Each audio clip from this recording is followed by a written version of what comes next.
విశాఖ స్టీల్లో కార్మికులకు అన్యాయం జరుగుతుంది, 2000 మందిని ఉద్యోగంలో నుంచి 3 నెలల్లో తీసివేయటం జరిగింది. ఇది అన్యాయం అవునా కాదా అని ప్రశ్నించడం తప్ప. కనీసం 2000 మందిని ఉద్యోగాల నుంచి తీసేస్తే అది చంద్రబాబు గారి నోటీస్లోనైనా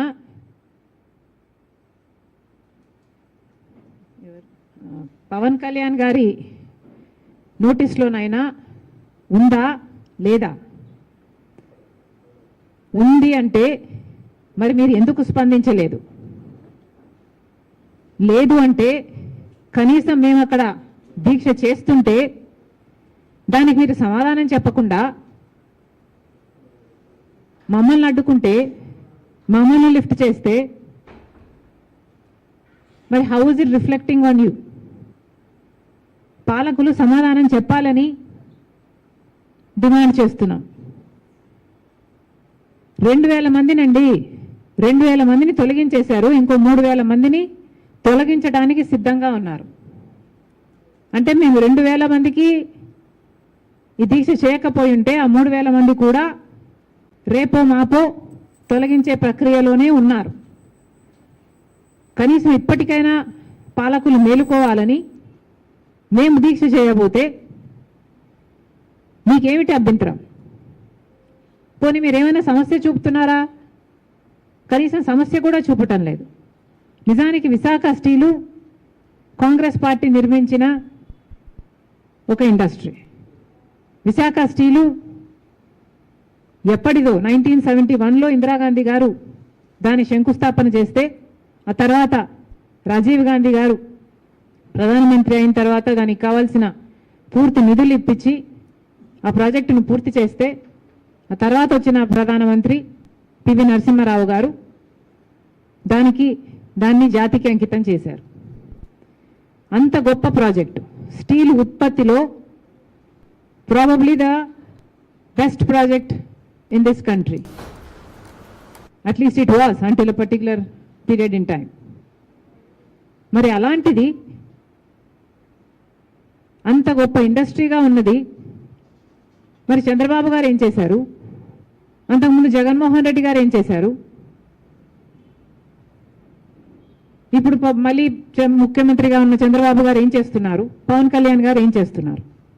2000 మందిని ఉద్యోగాల నుంచి తీసేస్తే కనీసం ఒక్కరైనా స్పందించారా? ఒక్కరికైనా చీమ కుట్టినట్టయినా ఉందా? 2000 మందికి ఉద్యోగాలు పోతే మీరు ఎవరూ స్పందించలేదు అంటే మరి మీ ఛాతీలో ఉన్నది గుండెనా బండనా? రాజశేఖర రెడ్డి గారు కూడా ముఖ్యమంత్రిగా ఉన్నారు మీలాగనే. కానీ రాజశేఖర రెడ్డి గారి స్పందన ఎలా ఉండేది? 2007లో రాజశేఖర రెడ్డి గారు ముఖ్యమంత్రిగా ఉన్నప్పుడు విశాఖ స్టీల్కు సంబంధించి ఎంత తపన పడ్డారు? విశాఖ స్టీల్కు సంబంధించి రాజశేఖర రెడ్డి గారు ఉన్న టైంలో అది ఒకప్పుడు ఒకసారి నష్టాలు వస్తే 2000 కోట్ల రూపాయలు దానికి ఆర్థిక సహాయం కూడా ఆ రోజు కాంగ్రెస్ పార్టీ చేసింది. అంతేకాకుండా 4000 మందికి భూములు ఇచ్చిన వాళ్ళకి ఇంకా ఉద్యోగాలు రాలేదని 4000 మందికి రాజశేఖర రెడ్డి గారు ముఖ్యమంత్రిగా ఉద్యోగాలు ఇప్పించారు. 4000 మందికి రాజశేఖర రెడ్డి గారు ఉద్యోగాలు ఇప్పిస్తే ఈరోజు 2000 మందికి ఉద్యోగాలు తీసేస్తే ఏ ఒక్క ముఖ్యమంత్రి అయినా స్పందిస్తున్నాడేమో చూడండి. రాజశేఖర రెడ్డి గారు ముఖ్యమంత్రిగా ఉన్నప్పుడు దీనికి క్యాప్టివ్ మైన్ కావాలి అని ఒక మైన్ ఐడెంటిఫై చేసి ఒక ట్రైపార్టీ అగ్రిమెంట్ కూడా చేశారు. ఆయన ముఖ్యమంత్రిగా కొనసాగున్నా లేకపోతే బ్రతికున్నా అది కూడా అయిపోయేది. విశాఖ స్టీల్కి ఒక క్యాప్టివ్ మైన్ కూడా ఏర్పడేది. కానీ దురదృష్టవశాత్తు రాజశేఖర రెడ్డి గారు వెళ్ళిపోయారు. ఆ తర్వాత పట్టించుకున్న నాదుడే లేడు. 2014లో కాంగ్రెస్ పార్టీ అధికారం కోల్పోయింది, బీజేపీ పార్టీ అధికారంలోకి వచ్చింది. అప్పటి నుంచి మొదలయ్యాయి విశాఖ స్టీల్కు కష్టాలు. క్రమేణా బీజేపీ పార్టీ కొత్త రాష్ట్రం అని కూడా చూడకుండా, ఇది కొత్త రాష్ట్రం అని కూడా చూడకుండా, కనీసం కనికరం లేకుండా ఒక్క రకంగా కూడా విశాఖ స్టీల్ని ఆదుకోలేదు. బీజేపీ పార్టీ అన్ని విభజన హామీలన్నీ తుంగలో తొక్కింది.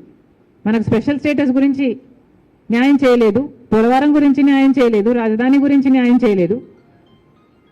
కనీసం విశాఖ స్టీల్ ఉన్నదాన్ని పరిరక్షించడంలో కూడా బీజేపీ పార్టీ విఫలమైంది. ఈ 10 సంవత్సరాల్లో బీజేపీ పార్టీ ఎన్ని రకాలుగా దీనికి కష్టాలు సృష్టించింది అంటే దీంట్లో కుట్ర ఉంది అని ఏ చిన్నపిల్లాడికైనా అర్థమైపోతుంది. ఒక కుట్రతో బీజేపీ పార్టీ విశాఖ స్టీలుకున్న భూముల్ని అమ్ముకోవాలి, అది కూడా అదాని జిందాల్ లాంటి వాళ్ళకు అమ్ముకోవాలి అన్న కుట్రతో పథకం ప్రకారమే సైలెంట్ కిల్లింగ్ చేసింది విశాఖ స్టీల్ని. ఒక్కొక్కటిగా ఒక్కొక్క రకంగా విశాఖ స్టీల్ని నాశనం చేసుకుంటూ వచ్చింది. రా మెటీరియల్ కావాల్సి ఉంటే సగానికి సగం రా మెటీరియల్ రాకుండా చేసింది. ఒక్క రకంగా కూడా ఆదుకోలేదు. ఎన్ఎండిసి కాస్ట్ను కూడా, రా మెటీరియల్ కాస్ట్ను కూడా పెంచేశారు. దాంతో ఇంకా ప్రొడక్షన్ దెబ్బతింది. రా మెటీరియల్ లేక కాస్ట్ ఆఫ్ ప్రొడక్షన్ ఎక్కువైపోయి కనీసం విశాఖ స్టీల్కు సంబంధించి పవర్ ఉత్పత్తికి కావాల్సిన బొగ్గు సరఫరాలో కూడా ఒక రకంగా కూడా మేలు చేయలేదు, ఆటంకాలే సృష్టించారు. ఆఖరికి విశాఖ స్టీల్కు సంబంధించి వాళ్ళకు ట్రాన్స్పోర్టేషన్ కావాల్సిన పోర్ట్ ఫెసిలిటీ కూడా ఇంతకుముందు గంగవరం పోర్టు తక్కువ ధరకే ఆ లాజిస్టిక్స్ వర్కౌట్ అయ్యేది. జగన్మోహన్ రెడ్డి గారి పుణ్యమా అని ఆ పోర్టు కాస్త అదాని గారికి కట్టబెట్టారు.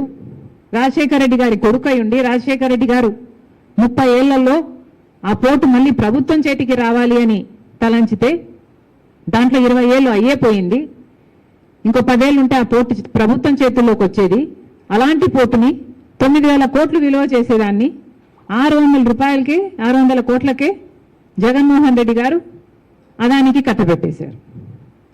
ఇప్పుడు అదాని పోర్టులో విశాఖ స్టీల్కు సంబంధించి వాళ్ళు ట్రాన్స్పోర్టేషన్కి కావాల్సింది దాదాపు డబుల్ ఛార్జ్ చేస్తున్నారు. అడిగేవాడు ఎవడైనా ఉన్నాడా? పట్టించుకునేవాడు ఎవడైనా ఉన్నాడా? క్రమంగా ఒక్కొక్కటిగా బీజేపీ ప్రభుత్వం కావాలని విశాఖ స్టీల్ని కుంటిదాన్ని చేసింది, అవిటిదాన్ని చేసింది. ఒక్కొక్క రకంగా హ్యాండిక్యాప్ చేసుకుంటూ పోయింది. ఒక కుక్కను చంపాలంటే అది పిచ్చిది అయిన ప్రచారం పుట్టిస్తే చాలు అన్నట్టుగా ఇది ఒక లాస్ మేకింగ్ కంపెనీ, దీనికి హోప్ లేదు అన్న రీతిలో దీన్ని తయారు చేయడానికి క్రమేణా ఒక పథకం ప్రకారమే ఇది చేయడం జరిగింది. పోనీ మన నాయకులు ఇక్కడ ఏమైనా చేస్తున్నారా అంటే ఒక్కడు కూడా ప్రశ్నించేవాడు లేడు. మొన్నటికి మొన్న 11,000 కోట్ల రూపాయలు గ్రాంట్గా ఇచ్చినట్టుంది కేంద్ర ప్రభుత్వం. 11,000 కోట్ల రూపాయలు ఇస్తామని చెప్పి 8,000 కోట్ల రూపాయలు ఇచ్చారు. 8,000 కోట్ల రూపాయలు నేరుగా విశాఖ స్టీల్కి వచ్చిందట. ఒక అర్ధగంట మాత్రమే అకౌంట్లో ఉంది. నేరుగా రుణాలు చెల్లించడానికి, అప్పులు చెల్లించడానికి వెళ్ళిపోయిందట. మరి ఎందుకు ఇచ్చినట్టు? అప్పులు చెల్లిస్తున్నామని ఒక మాట చెప్తే సరిపోయేది కదా. ఇవ్వడం ఏంటి ఒక చేత్తో, మళ్ళీ ఇంకో చేత్తో తీసుకోవడం ఏమిటి? ఏదైనా ప్లాంట్కు సహాయం చేస్తున్నాము, మేము డబ్బులు ఇస్తున్నాము 11,000 కోట్ల రూపాయలని పెద్ద పెద్ద పండగలు చేసుకొని పెద్ద పెద్ద అడ్వర్టైజ్మెంట్లు చేసుకొని ఇచ్చారే. కనీసం ఆ ప్లాంట్ రా మెటీరియల్గా డబ్బు వాడారా? కనీసం ఆ ప్లాంట్ ఎక్స్పాన్షన్గా డబ్బు వాడారా? కనీసం ఆ ప్లాంట్ 6 నెలలుగా జీతాలు ఇవ్వటం లేదా ఎంప్లాయీస్కి? కనీసం ఆ జీతాలు ఇవ్వడానికైనా వాడారా? దేనికి వాడారా డబ్బు? దేనికి వాడలేదు. ఒక చేత్తో ఇచ్చారు, ఇంకో చేత్తో తీసుకున్నారు. కేవలం అర్ధగంట మాత్రమే ఉందంట విశాఖ స్టీల్ అకౌంట్లో ఆ డబ్బు. మరి పాలిటిక్స్ కాకపోతే ఏమనాలి దీన్ని? అతి తెలివి కాకపోతే ఏమిటిది? ఇంకో 3,000 కోట్లు బ్యాలెన్స్ ఉంది, దానికి కూడా కండిషన్ పెట్టారట. 11,000 కోట్ల రూపాయలలో 8,000 కోట్లు ఇచ్చేసాము, బ్యాలెన్స్ ఉన్నది 3,000 కోట్ల రూపాయలు. ఆ 3,000 కోట్ల రూపాయలు కూడా మీరు ఎంప్లాయీస్ను తగ్గించకపోతే ఈ 3,000 కోట్ల రూపాయలు ఇవ్వము అన్న కండిషన్ పెట్టారట. కాబట్టి 2,000 మందిని ఆల్రెడీ తొలగించేశారు, ఇంకో 3,000 మందిని కూడా తొలగించాలి అన్న కండిషన్ ఉంది అని ఆ జేఏసీ వాళ్లకు చెప్పేశారు.